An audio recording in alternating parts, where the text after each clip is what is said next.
بزم کا عنوان ہے اعلیٰ حضرت فاضل بریلوی رحمۃ اللہ تعالی علیہ کے افکار، آپ کی فکر، آپ کے نظریات۔ دوستو یاد رکھیے گا کہ انسان پر اس کے ماحول کا بہت زیادہ اثر ہوتا ہے۔ لوگوں کا خیال ہوتا ہے، دعویٰ ہوتا ہے کہ میں کسی کی بات پر کان نہیں دھرتا، مجھ پر کسی کا اثر نہیں ہوتا، حالانکہ ایسا ہوتا نہیں۔ انسان جن کے ساتھ اٹھتا بیٹھتا ہے، بات چیت کرتا ہے، وقت گزارتا ہے، ان لوگوں کی شخصیات کا، ان کے نظریات کا، ان کے افکار کا، ان کے خیالات کا بہرحال اثر ہوتا ہے۔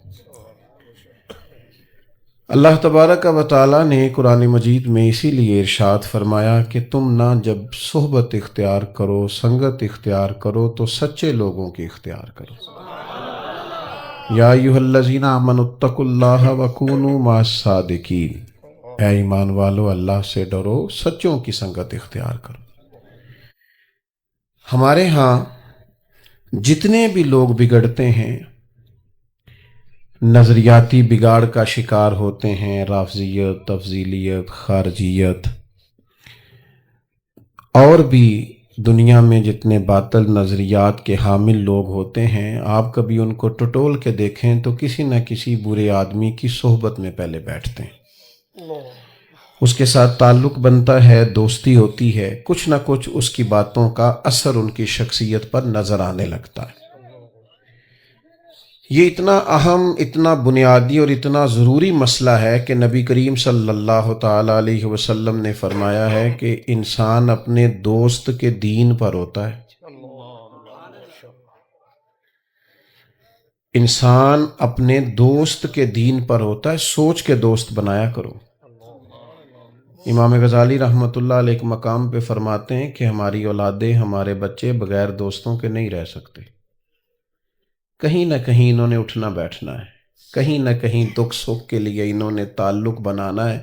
فرماتے اس طرح کرو کہ انہیں سچے دوست خود تلاش کر کے دے دو، اچھے لوگوں کی سنگت اور صحبت ان کو میسر آئے۔ یہ جو ایک مسلسل سلسلہ تھا نا، تسلسل کے ساتھ، کہ مکمل درسیات سے فارغ ہونے کے باوجود بھی، کتاب و سنت سے گہرا شغف رکھنے کے باوجود بھی لوگ کسی درویش کے پاس جاتے تھے، بیٹھتے تھے، اس سے آداب طریقت سیکھتے تھے، اپنے نفس کی معرفت سیکھتے سیکھتے معرفت الہی تک پہنچتے تھے۔ وہ بڑی اہم اور بنیادی ضرورت سے بڑا پہلے آگاہ ہو گئے تھے، انہیں سمجھ آ گئی تھی کہ ہمیں کہیں جانا چاہیے اور ہمیں اللہ اللہ سیکھنی چاہیے۔ آج بہت سارے لوگ تو یہ کہتے ہیں کہ پیر بڑے جعلی ہیں، تو میں کبھی کبھی کہہ دیا کرتا ہوں کہ مرید بھی کافی سارے جعلی ہیں۔ آپ نے ناراض نہیں ہونا، مرید بھی کافی سارے۔ دیکھو نا، سالوں پہلے حضرت سلطان صاحب رحمۃ اللہ علیہ نے شکوہ کیا ہے، کہتے ہیں رب دا طالب کوئی نہیں ملیا، کہتے جو ملیا ہے طالب زردہ ہو، کہ تو دعا کرانے آئے ہیں، گلے میں برکت ہو جائے، پیسے چار آ جائے، رب دا طالب کوئی نہیں ملیا الا ماشاء۔ وہ بھی کہاں اللہ اللہ سیکھنے جاتے ہیں، کہاں وہ تربیت پاتے ہیں، کہاں خالی کشکول لے کے جاتے ہیں۔ تو رب کریم کے بندوں کی صحبت، اللہ تعالیٰ کے بندوں کی باتیں، اللہ کے لشکروں میں سے لشکر، یہ کیفیات بدلتی ہیں، سرور پیدا کرتی ہیں۔ چلیں آپ سمجھ لیں کہ آج کے دور میں اس پائے کے، اس لیول کے، اس معیار کے ہمیں بزرگ نظر نہیں آتے، پر ان کی تعلیمات تو زندہ و جاوید ہیں کہ نہیں؟ ان کے نظریات تو زندہ و جاوید ہیں کہ نہیں؟ ان کے اقوال، ارشادات ہمیں کتب میں لکھے ہوئے تو نظر آتے ہیں کہ نہیں؟ حضرت مجدد الفسانی رحمۃ اللہ علیہ کے مکتوبات شریف کو کبھی آپ پڑھیں نا، کبھی مکتوبات شریف کا مطالعہ کریں تو آپ کو ایسے لگتا ہے کہ حضرت مجدد صاحب مجھے سمجھا رہے ہیں، میرے ساتھ بات کر رہے ہیں، اور جس فکری اور عملی کمزوری کا آپ اظہار کر رہے ہیں وہ شاید میرے اندر پائی جاتی ہے۔ آپ اسی تسلسل سے تمام صوفیاء کو پڑھتے جائیں، حضرت غوث اعظم رضی اللہ تعالیٰ عنہ کی کتب کا مطالعہ کریں، آپ کو احساس ہوگا کہ ایک ایک پیرے کے اندر، ایک ایک جملے کے اندر کتنے کتنے گہرے مفاہیم پنہا ہیں۔ اور پھر جس ہستی کا ذکر آج ہم کرنے جا رہے ہیں، اعلیٰ حضرت فاضل بریلوی، کچھ لوگ نا بیچارے ساری زندگی فیصلہ ہی نہیں کر پاتے کہ ہم کیا ہیں۔ وہ کچھ سال کچھ رہتے ہیں، پھر اس کے بعد کچھ اور ہو جاتے ہیں، کچھ سالوں باتیں اور کرتے ہیں، اور پھر کچھ عرصے کے بعد باتیں اور کرتے ہیں۔ اعلیٰ حضرت بریلوی رحمۃ اللہ تعالیٰ علیہ کو اللہ تبارک و تعالیٰ نے عقیدے کے معاملے میں انشراح صدر عطا فرمایا تھا۔ یہ جو نظریہ پختہ جن لوگوں کا ہوتا ہے نا، عمل بھی انہی کا پختہ ہوتا ہے۔ جن کا نظریہ ساری زندگی پختہ نہیں نہ ہوتا، طے ہی نہیں کر پاتے بیچارے ساری زندگی کہ ہم کیا ہیں، تو وہ عمل کیا کریں گے؟ اعلیٰ حضرت رحمۃ اللہ تعالیٰ علیہ نے نظریاتی پختگی دکھائی ہے۔ آج ہمارے بزرگوں کے، صوفیاء کے، اولیاء کے، بزرگوں کے نام پر بڑے بڑے آراس انعقاد پذیر ہوتے ہیں، بڑے بڑے اجتماعات ان کے نام پہ ہوتے ہیں۔ اعلیٰ حضرت بریلوی رحمۃ اللہ علیہ آپ پر بھی بہت سا کام ہوتا ہے، لیکن چونکہ اعلیٰ حضرت رحمۃ اللہ علیہ تو ایک بڑی گہری علمی اور فقہا میں بڑا مقام رکھنے والی شخصیت ہیں۔ جو لوگ، میں کوئی مشکل بات نہیں کرنا چاہتا، جو لوگ تھوڑا بہت بھی لکھنے پڑھنے سے تعلق رکھتے ہیں وہ کبھی سرچ کریں، 30 سے زیادہ تو پی ایچ ڈیز کے مقالہ جات اعلیٰ حضرت پہ لکھے گئے۔ ایک ایک کتاب پر لوگوں نے ریسرچ کی تو پورا پورا مقالہ بن گیا۔ اتنی گہری فقاہت اللہ نے دی تھی۔ لیکن جو ان کا بنیادی کارنامہ ہے وہ یہ ہے کہ عقائد کی پختگی، نظریاتی پختگی، یعنی ان کا قلم اٹھا ہے حضور کے صحابہ کے دفاع میں، تو پھر اس طرح اٹھا ہے کہ ہر صحابی کی عظمت کو انہوں نے روشن کر کے دکھا دیا۔ اور ہوتا ہے کبھی کبھی بعض لوگ اعتدال پہ قائم نہیں رہتے، ایک ہی رستہ اختیار کرتے ہیں، بس ادھر ہی چلے جاتے ہیں۔ انہوں نے صحابہ کی بات کی تو کمال کی،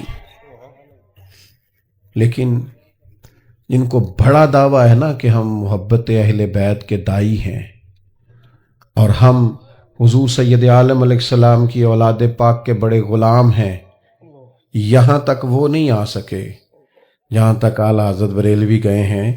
یعنی یہ انداز تو دیکھیے، فرمانے لگے تیری نسل پاک میں ہے بچہ بچہ نور کا، تو ہے عین نور، تیرا سب گھرانہ نور کا۔ نظریاتی پختگی، نہ ادھر نہ ادھر، کسی جگہ بھی وہ جھول کھاتے نظر نہیں آتے۔ پھر اس کے ساتھ ساتھ علمی اور گہری وابستگی۔ میرا اور آپ کا دور سننے سنانے کا دور ہے، پڑھنے پڑھانے کا نہیں، سیکھنے سکھانے کا نہیں۔ اور جس جماعت سے میرا تعلق ہے، ہماری عوام نے تو ایک ہی سبق یاد کیا ہوا ہے کہ میں تو ایڈا پڑھیا ہی نہیں۔ تو بھائی جو تیرے ساتھ بات کر رہا ہے اس نے کب صبح ایم فل کا مقالہ لکھا ہے؟ وہ بھی ایسا ہی ہے۔ اور آپ کیوں نہیں پڑھے ہوئے؟ آپ کئی گھنٹوں کے بیانات سنتے ہیں، ان باتوں کو یاد کریں، ان کو سیکھیں۔ بہت بڑا ذریعہ ہے علم کا علماء کی صحبت میں بیٹھنا۔ تو یاد رکھیے گا کہ علم سے دلچسپی پیدا کرنا، سیکھنا۔ اعلیٰ حضرت رحمۃ اللہ علیہ سے کسی نے کہا کہ عالم کے لیے سند ضروری ہے، فرمایا نہیں، عالم کے لیے تو علم ضروری ہے، اس کے پاس تو علم ہونا چاہیے، اسناد تو بعض اوقات مل ہی جاتی ہیں۔ تو بھائی اعلیٰ حضرت رحمۃ اللہ تعالیٰ علیہ بہت بڑے درجے کے عالم تھے،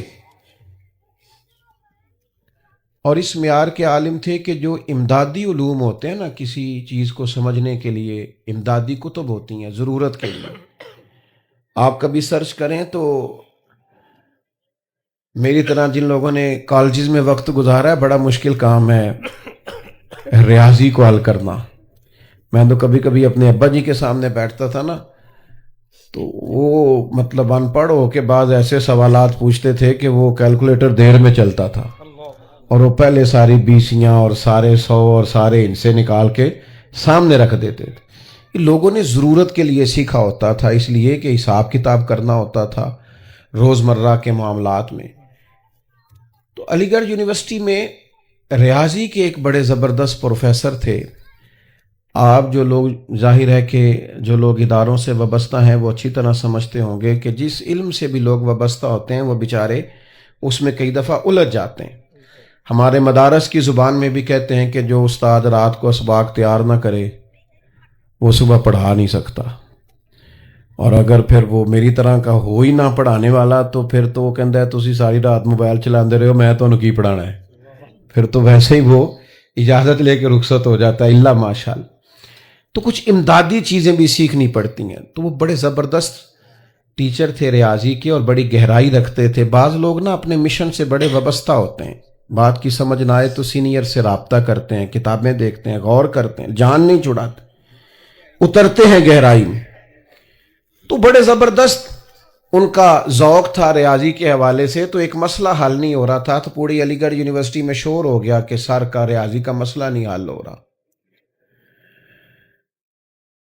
تو آپ کے کلیگ تھے یونیورسٹی میں پروفیسر صاحب کے جو اعلیٰ حضرت بریلوی کے شاگرد بھی تھے اور خلیفہ بھی تھے، سید سلیمان اشرف بہاری۔ انہوں نے پروفیسر صاحب سے کہا کہ ایک دفعہ میرے ساتھ بریلی شریف بھی چلیں، اعلیٰ حضرت سے پوچھ لیتے ہیں شاید مسئلہ حل ہو جائے۔ تو مولوی کو لوگ پڑھا لکھا ماننے کو تیار نہیں ہوتے، یہ بڑی مصیبت ہے۔ کہتے ہیں مولانا آپ کی تعلیم کتنی؟ کہتے ہیں میں نے درس نظامی پڑھا۔ کہتے ہیں وہ تو ٹھیک ہے، تعلیم کی نہیں، آپ کے خیال میں تعلیم وہی ہے جس نے 3 سیپلیوں میں میٹرک پاس کی ہے اور ایک جگہ سٹار بھی لگا ہوا ہے بیچارے کا، وہی تعلیم ہے؟ وہ کہہ رہا ہے ہمارے ایک استاد صاحب تھے، تو انہوں نے کہا یہ عالم درس نظامی پڑھے ہوئے ہیں، ان کو آپ جمعہ پڑھانے کے لیے رکھ لیں۔ کہنے لگے ان کو بھیجیں، ہم ان کا ٹیسٹ لیں گے۔ تو کہنے لگے یہ درس نظامی کا فاضل ہے، ٹیسٹ تو کچھ شیخ الحدیث ہی لے سکتا ہے نا، آپ کیسے لیں گے؟ تو یہ سطحی سوچیں بعض اوقات بعض لوگوں کی ہو جاتی۔ وہ پروفیسر صاحب باؤشا وہ آدمی کہنے لگے میں مولانا کے پاس ریاضی کا مسئلہ پوچھنے جاؤں، یہ کیسے ہو سکتا ہے؟ لیکن اب چونکہ وہ دوست ہیں تو بعض لوگ منہ پہ کچھ کہہ نہیں سکتے، زیادہ جرت مند نہیں ہوتے۔ کہنے لگے میں نے دل رکھا، میں نے کہا کسی وقت چلیں گے۔ انہوں نے مجبور کیا تو ایک دن چلا ہی گیا، سادے سے موٹے بان کی چارپائی پہ کتاب و سنت کا اتنا بڑا عالم ایک تکیہ لگائے بیٹھا ہے۔ ہم گئے تو مسکراہٹ نے استقبال کیا، خوبصورت چائے کی پیالی بھی آئی۔ تو کہنے لگے ان کے شاگرد سید سلیمان اشرف کے حضرت ان کا ایک مسئلہ ہے، ذرا دیکھیے گا۔ تو فاضل بریلوی نے ان کا مسئلہ دیکھا، کاغذ قلم منگایا، چند لائنیں لگائیں۔ بڑے لوگ دعوے نہیں کرتے، وہ نہیں بولتے، ان کا کام بولتا ہے۔ شیخ نے وہ ان کی تھما کے نا آگے کر کے کہا ذرا دیکھنا بھلا، اللہ اکبر۔ تو پروفیسر صاحب کبھی وہ جواب دیکھتے اور کبھی اعلیٰ حضرت رحمت اللہ علیہ کی جھکی جھکی نظریں دیکھتے، اور کبھی ان کے پیشانی پر سجدوں کا نور دیکھتے، اور کبھی ان کی زبان پر درود و سلام کے نغمے جاری دیکھتے۔ ہو سے گئے، کہنے لگے مولانا ریاضی کہاں سے پڑھی؟ کہنے لگے ہم نے کیوں پڑھنی تھی ریاضی، ہم نے تو قرآن حدیث پڑھا ہے۔ تو کہا یہ مسئلہ تو بڑی سادگی، بڑی عاجزی، وہ شہرت سے بچنے والا پیچھے پیچھے رہتا ہے، میرا جی چاہتا ہے ساری غزلیں اس پیارے کے نام کریں۔ فاضل بریلوی فرمانے لگے ہم نے ریاضی کو سیکھنی تھی، وہ وراثت کے مسئلے نکالنے ہوتے ہیں۔ کوئی شخص انتقال کر گیا تو بیوی کو کتنا ملے گا، تو بیٹے کو کتنا ملے گا، تو بیٹی کو کتنا ملے گا، تو بیٹے نہیں ہیں تو پھر کتنا ملے گا، اس کے لیے کوئی تھوڑی جمع تفریق سیکھی تھی۔ یہ جو ریاضی سیکھا ہے یہ بھی دین محمد سکھانے کے لیے سیکھا صلی اللہ تعالی علیہ وسلم۔ تو علمی مزاج، پھر اس کے ساتھ ساتھ عمل کا بہت بڑا حصہ۔ جو لوگ علم سیکھتے ہیں اور عمل نہیں نہ کرتے، 2 کشتیوں کے مسافر ہو جاتے ہیں، اپنے آپ کو ہی جواب دینا ان کے لیے مشکل ہو جاتا ہے۔ جب آپ کوئی بات کہتے ہیں اور آپ کا اس پر عمل نہیں نہ ہوتا تو آپ اپنے ضمیر کے قیدی ہیں۔ جب آپ عمل کرنے لگتے ہیں نا، عمل، تو پھر آپ کو محسوس ہونے لگتا ہے کہ میں نے جو سیکھا ہے نا وہ میں نے اپنی ضرورت کے لیے سیکھا ہے۔ آج کل بعض لوگ علم اس لیے بھی سیکھتے ہیں کہ وہ دوسروں پر رعب جمائیں۔ نبی کریم علیہ السلام نے فرمایا جس نے دین کا علم اس لیے حاصل کیا کہ اس سے دنیا کمائے گا، یا علماء سے بحث کرے گا، یا جاہلوں پہ رعب جمائے گا، ایسے شخص کو اللہ جنت کی خوشبو بھی عطا نہیں کرے گا۔ آپ علم سیکھیں عمل کرنے کے لیے، اپنی تربیت کے لیے، آپ پر اس کا پورا اثر ہونا چاہیے۔ اعلیٰ حضرت نے علم سیکھا تو عمل اتنا شاندار تھا کہ لوگ ان کے علم سے بھی فیض پاتے تھے اور ان کے عمل سے بھی فیض پاتے تھے۔ کردار کی جو خوشبو ہوتی ہے وہ سالوں تک رہتی ہے۔ آپ کی تقریروں سے وقتی طور پر لوگ استفادہ کر سکتے ہیں، لیکن جب وہ آپ کے قریب ہوتے ہیں پھر وہ سب کچھ جو آپ نے کہا ہے وہ عملی صورت میں دیکھنا چاہتے ہیں، تو بعض اوقات اس کا نتیجہ خوفناک نکلتا ہے کہ لوگوں کو عمل میں وہ چیز نظر نہیں آتی جو تقریر میں ہوتی ہے، تو پھر وہ جب بدگمان ہوتے ہیں تو پھر خوفناک حد تک پیچھے ہٹتے ہیں۔ اعلیٰ حضرت رحمت اللہ علیہ کی زندگی میں جو عمل تھا، جو تقویٰ تھا، جو نورانیت تھی، جو کہے پل عمل کا ذوق تھا، یعنی ایک چھوٹا بچہ گھر سے افطاری لایا کرتا تھا، دیر سے آیا اور آپ کوئی اور کھانا کھا بھی نہیں سکتے تھے، کچھ پرہیزی سا کھانا آپ کو کھانا تھا، تو غصہ بہت زیادہ تھا، تو ایک تھپڑ رسید کر دیا اس بچے کو۔ پھر خیال آیا اوہو پتہ نہیں پیچھے سے نہ کسی شخص نے اس کو دیر سے بھیجا ہو، فرمایا ڈھونڈ کے لاؤ نا، اور سردی کی رات تھی، بچہ کہیں چھپ کے سو گیا، سحری تک تلاش جاری رہی، صبح کے وقت آیا، اعلیٰ حضرت رحمت اللہ تعالی علیہ کو لوگوں نے دیکھا کہ اتنا بڑا امام، 1000 کتب کا مصنف اور صدر الشریعہ اور صدر الافاضل اور اتنے بڑے لوگوں کا شیخ، وہ بچہ جس کا باپ بھی اس گھر میں ملازم ہے، مریدوں شاگردوں کے بیچ گھٹنوں کے بل بیٹھ کے اس چھوٹے سے بچے کے سامنے ہاتھ باندھ کے کہا بوڑھا ہو گیا ہوں، غلطی ہو گئی ہے، معاف کر دو، مجھے معاف کر دو۔ جب لوگوں نے اللہ کے حضور سرخرو ہونا ہو پھر لوگوں کے رویے اور ہوتے ہیں۔ معاف کر دو، بھول گیا تھا۔ اس بچے نے کہا حضور وہ تو میری غلطی تھی، رستے میں مجھے دیر ہو گئی، گھر والوں نے تو وقت پہ بھیجا تھا۔ فرمایا بیٹا پھر بھی تو مجھے معاف کر دے۔ اس نے کہا جیسے آپ کہتے ہیں میں نے کیا۔ کہنے لگے تو نابالغ ہے، معاف کرنے کا بھی اختیار نہیں رکھتا۔ پھر اس کا ہاتھ پکڑ کے کہا مجھ سے بدلہ لے، پھر اس کو کھانے کو کچھ دیا، پھر لوگوں سے کہنے لگے گواہ رہنا، میں نے اس بچے کو راضی کیا ہے، صبح قیامت اگر اس کے بارے میں سوال ہوا تو تم سب کو گواہ رہنا چاہیے کہ یہ مسئلہ میں نے حل کر دیا تھا۔ یہ تقوی کا معیار، اور یہ پتہ کیسے حاصل ہوتا ہے؟ جب آپ کی ساری سوچیں دروازے رسول کی غلام ہو جاتی ہیں، جب لمحہ لمحہ عشق رسول میں ڈوب جاتا ہے، جب آپ تنہائیوں میں بھی نعتیں سننے کے شوقین ہو جاتے ہیں۔ ہمارے ہاں زیادہ تر محفلوں میں نعتیں سنی جاتی ہیں، اب بھی بڑا عجیب و غریب ذوق ہے نعت سننے کا۔ اگر نعت پڑھنے والے نہیں رہے تو سننے والے کہاں رہے؟ وہ بھی تو ذوق دور نکل گیا نا بھائی۔ اعلیٰ حضرت رحمت اللہ علیہ کا کمال یہ تھا کہ وہ جو خاص ذوق ہے نا حضور کے ساتھ محبت کا، یہ انداز دیکھیے، شعر دیکھیے، کہتے میں خانہ زاد کوہنا ہوں، صورت لکھی ہوئی بندوں کنیزوں میں میرے مادر پدر کی ہے، میں خانہ زاد کون۔ یہ خانہ زاد کوہنا پتہ کس کو کہتے ہیں؟ وہ جو خاندانی غلام نہیں ہوتے کسی گھر کے، کہ میرا دادا بھی غلام تھا، نانا بھی غلام تھا، ماں بھی کنیزہ تھی اور دادی بھی کنیزہ تھی۔ کہتے ہیں یا رسول اللہ میں آپ کا خاندانی غلام ہوں، میرے باپ دادا غلام چلے آ رہے ہیں آپ کے، اور صورت لکھی ہوئی بندوں کنیزوں میں میرے مادر پدر کی ہے۔ حضور ہمیں نام نہیں بتانے پڑتے، ہماری تو نسلوں کی شکلوں سے بھی آپ واقف ہیں کہ یہ ہمارے خاندانی غلام ہیں۔ اعلیٰ حضرت رحمت اللہ علیہ کا اصل کمال عشق رسالت مآب ہے، حضور کی محبت ہے۔ میں آپ کی خدمت میں عرض کروں، محبت ہم بہرحال کسی نہ کسی سے کرتے ہیں، دولت سے بھی لوگوں کو پیار ہوتا ہے، آپ نہ مانیے گا، ماننا چاہیے بھی نہیں، کوئی بھی نہیں مانتا، لیکن بہرحال لوگوں کو پیسوں سے بھی پیار۔ میں چند ایک ایسے لوگوں کو جانتا ہوں کہ ان کے پاس پیسے نہ ہوں تو ان کی صحت بھی ٹھیک نہیں ہوتی، اور پیسے ہوں تو ان کی صحت بھی اچھی رہتی ہے۔ ہوتا ہے لوگوں کو پیسوں سے پیار، شہرت سے بھی پیار ہوتا ہے، مانتے نہیں تسلیم نہیں کرتے لوگ، شہرت سے بھی پیار کرتے ہیں۔ دو چار لوگ تعریف کر دیں، کسی جگہ خوشامد ہو جائے تو رات اچھی گزر جاتی۔ اور پھر آج کل تو سوشل میڈیا پہ معروف ہونے کے لیے جو حرکتیں لوگ کر رہے ہیں، سمجھدار آدمی ہے اور وفادار ہے، اور وہ ایسی کمزور حرکت کر دیتا ہے جو اس کی شخصیت سے میچ نہیں کرتی، صرف اسے معروف ہونا ہے۔ خدا مجھے ایسی خدائی نہ دے کہ اپنے سوا کچھ دکھائی نہ دے۔ بھائیوں سمجھیے گا اور یاد رکھیے گا، یہ جو دولت اور شہرت کی محبت ہے یہ بندے کا سارا من اجاڑ دیتی، باطن تباہ ہو جاتا ہے۔ دیکھو نا کس ترتیب سے سمجھایا ہمیں نبی کریم علیہ السلام۔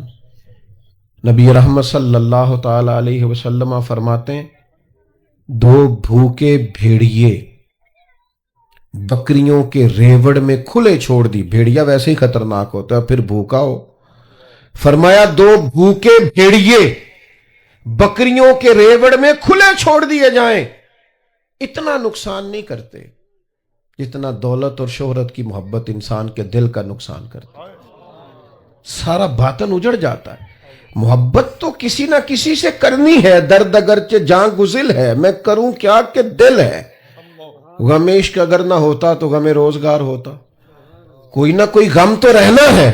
اعلیٰ حضرت بریلوی فرماتے ہیں حال یہ ہے کہ جان ہے عشق مصطفیٰ، روز فضو کرے خدا، جس کو ہو درد کا مزہ وہ نازے دوا اٹھائے کیوں، اور پھر کے گلی گلی تباہ ہم ٹھوکریں سب کی کھائے کیوں، اور دل کو جو عقل دے خدا تو تیری گلی سے جائے کیوں، دل کو جو عقل دے خدا تو تیری گلی سے جائے کیوں۔ حضور سے محبت کرو، نبی کریم سے پیار کرو، حضور کا پیار سوار دیتا ہے آدمی کو، نکھار پیدا کر دیتا ہے، طبیعت بدل جاتی۔ آپ یقین کریں چسکا لگ جائے نا رات کو نعت سن کے سونے کا۔ مجھ سے ایک دوست نے کہا کہ جناب یہ آپ لوگ کہہ دیتے ہیں کہ امام جلال الدین سیوطی رحمت اللہ علیہ کو 70-72 بار حضور کی زیارت ہوئی، وہ کیسے؟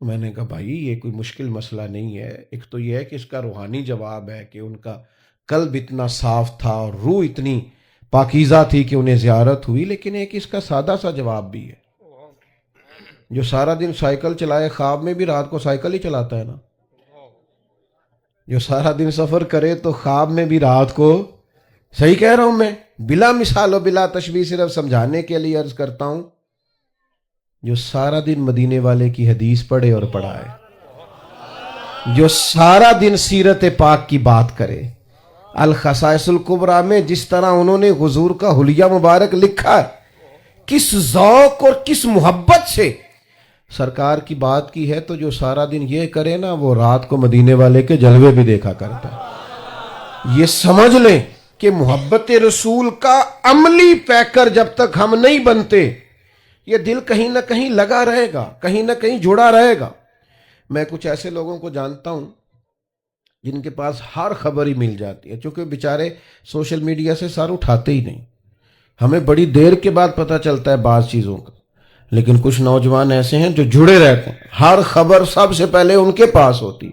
تو میں ان کو کبھی کبھی مشورہ دیتا ہوں، میں کہتا ہوں اس وقت کو نا چلو وعدہ کر لو، باقی وقت درود و سلام میں گزارا کرو، باقی ٹائم یہ ذوق پیدا کرو کہ مصطفیٰ جان رحمت پہ لاکھوں سلام، شم بزم ہدایت پہ لاکھوں سلام۔ یہ ذوق آپ محبت رسول کا پیدا کریں، آپ کو سرور حاصل ہوگا، آپ کی زندگی میں کیف آئے گا۔ اور یہ اچھی طرح سمجھ لینا، میرے بچوں کو بڑی اچھی طرح پتا ہے کہ ہمارا والد پیسوں کے پیچھے بھاگتا ہے یا شہرت کے پیچھے بھاگتا ہے یا کبھی کبھی اکیلے میں حضور کی یاد میں بھی روتا ہے۔ دیکھو نا پتہ چل جاتا ہے، میرے دوستوں کو اچھی طرح پتا ہے جو میرے ساتھ ہوتے ہیں کہ کس معیار کا آدمی۔ کچھ باتیں ایسی ہوتی ہیں جو آپ کے کردار سے بھی پھوٹتی، عمل سے بھی پھوٹتی، کچھ ضیائیں ایسی ہوتی ہیں جو آپ کو بتانا نہیں پڑتا، وہ ویسے روشنی بانٹتی رہتی ہیں۔ ہمارے بزرگوں نے ہمیں عشق رسول کا درس دیا ہے، ہمارا سب سے بڑا اثاثہ حضور کی محبت ہے، اور نبی کریم صلی اللہ تعالی علیہ وسلم کی محبت انسان کو سوار دیتی ہے، نکھار دیتی، تبدیلی لے آتی۔ یہ ایک عجیب سا نشہ ہے جو انسان کو بہت ساری آزمائشوں سے ویسے ہی بچا۔ حضرت عثمان غنی رضی اللہ تعالیٰ عنہ وضو کیا ایک جگہ، اٹھ کے مسکرانے لگے۔ اب میں یہاں بلا وجہ ہنسنے لگوں تو آپ کہیں گے مولانا سمجھدار آدمی ہو، خیر ہے کیوں ہنس رہے ہو؟ بعد میں کوئی خاص آدمی پوچھ لے آپ اس وقت ہنس رہے تھے کیا ہوا تھا؟ حضرت عثمان غنی رضی اللہ تعالیٰ عنہ اتنے زیرک اور سمجھدار اور صاحب الرائے آدمی، بہترین تاجر، معاملہ فہم، زبردست مشورہ دینے والے، لاکھوں مربع میل پہ حکومت کرنے والے، شرم و حیا کے پیکر، اتنا بڑے قد کاٹ کا آدمی وضو کیا مسکرا رہے ہیں. لوگوں نے کہا جناب خیر ہے, کیوں مسکرا رہے ہیں؟ فرمانے لگے پتہ نہیں. اب یہ جب پتہ نہیں پہ اور پریشانی ہوئی. حضرت پتہ نہیں کیا مطلب؟ فرمانے لگے مجھے نہیں پتا کیوں مسکرا رہا ہوں. ایک دفعہ حضور کے ساتھ یہاں آیا تھا, کریم نے یہاں وضو فرمایا تھا اور حضور بھی مسکرائے تھے, میں تو فرض محبت ادا کر رہا ہوں, یہ کسی کی ادا ہے ادا کر رہا ہوں. آج کل نا لوگوں کو شکوک پیدا ہوتے ہیں, معاذ اللہ معاذ اللہ ثم معاذ اللہ, نقل کفر کفر نہ باشد, کہیں الحاد ہے, کہیں بے دینی ہے, کہیں برے برے خیالات. یہ بعض لوگ نا اعتراض کرتے تھے کہ یہ جو صوفیزم ہے نا, یہ نشے کے ٹیکے لگاتے ہیں, مست رکھتے ہیں لوگوں کو. آج میں کبھی کبھی سوچتا ہوں کہ تھا تو تمہارا اعتراض, لیکن وہ تمغہ نہیں بن گیا.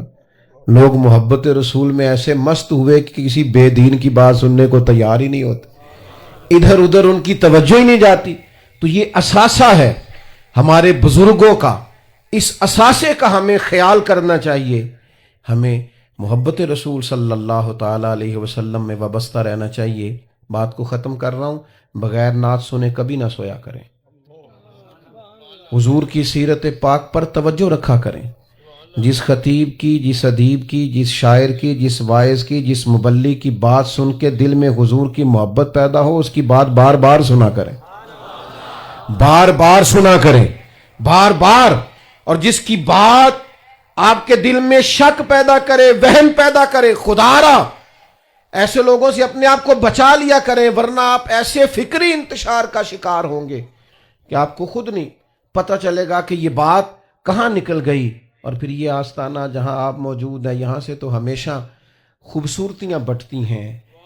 اتنی بڑی خیر مکان شریف سے چلی اور پھر یہاں سے بٹی اور دنیا نے اس سے فیض پایا.